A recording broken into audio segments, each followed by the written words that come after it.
அனைவருக்கும் வணக்கம்.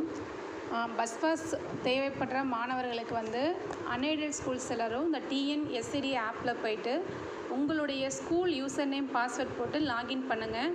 So login பண்ணிங்க அப்படின்னா இங்கே ஸ்கீம்ஸு டுடே ஸ்டேட்டஸ் அது மாதிரி ஐக்கான் காமிக்கும்.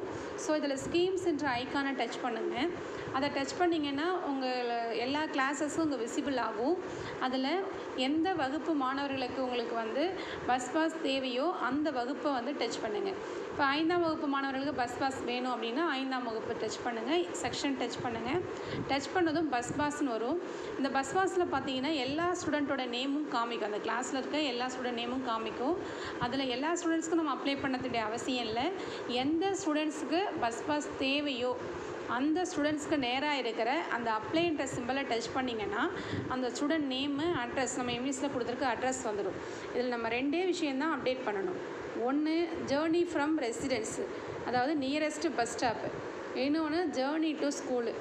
நம்ம வீட்டுக்கு பக்கத்தில் இருக்கிற பஸ் ஸ்டாப் எது, நம்ம ஸ்கூல் பக்கத்தில் இருக்கிற பஸ் ஸ்டாப் எது, எங்கேருந்து அவங்க ஏறுவாங்க, இங்கே வந்து இறங்குவாங்க. ஸோ அந்த பிளேசஸ் தான் நம்ம இங்கே வந்து 2 இடத்துலையும் நம்ம டைப் பண்ணணும். அதுக்கடுத்து ஒரு சில ஸ்டூடெண்ட்ஸ்க்கு இந்த இடத்துல கேப்சர்லாம் ஆட்டோமேட்டிக்காகவே ஃபோட்டோ விசிபிள் ஆச்சு அப்படின்னா நீங்கள் ஃபோட்டோ அப்டேட் பண்ண தேவையில்லை, ஒன்லி சேவ் கொடுத்தா போதும். ஸோ ஒரு சில ஸ்டூடெண்ட்ஸ்க்கு இங்கே ஃபோட்டோ அப்டேட் ஆகலைன்னா நீங்கள் கேமராவை டச் பண்ணி ஃபோட்டோ எடுக்கணும். டேரெக்டாகவே அந்த ஸ்டூடெண்ட்ஸை நிற்க வச்சு ஃபோட்டோ. ஸோ அதுதான் நம்ம என்ன பண்ணணும்னா அப்லோட் பண்ணணும். ஸோ இவ்வளோ தான் சேவ் பண்ணிடணும். சேவ் பண்ண பிறகு பார்த்தீங்கன்னா அப்ரூவல் கொடுக்கறது பார்த்தீங்கன்னா உங்கள் லாகினில் வராது. ஸோ அப்ரூவல் வந்து டிஓ லாகினில் வந்து அப்ரூவல் பண்ணிவிடுவாங்க. ஸோ அதுக்கப்புறம் அந்த ஸ்டூடெண்ட்ஸ்க்கு பஸ் பாஸ் வந்து வந்துடும். ஸோ நம்ம ஸ்கூல் லெவலில் இதை மட்டும்தான் செய்யணும். தேங்க்யூ.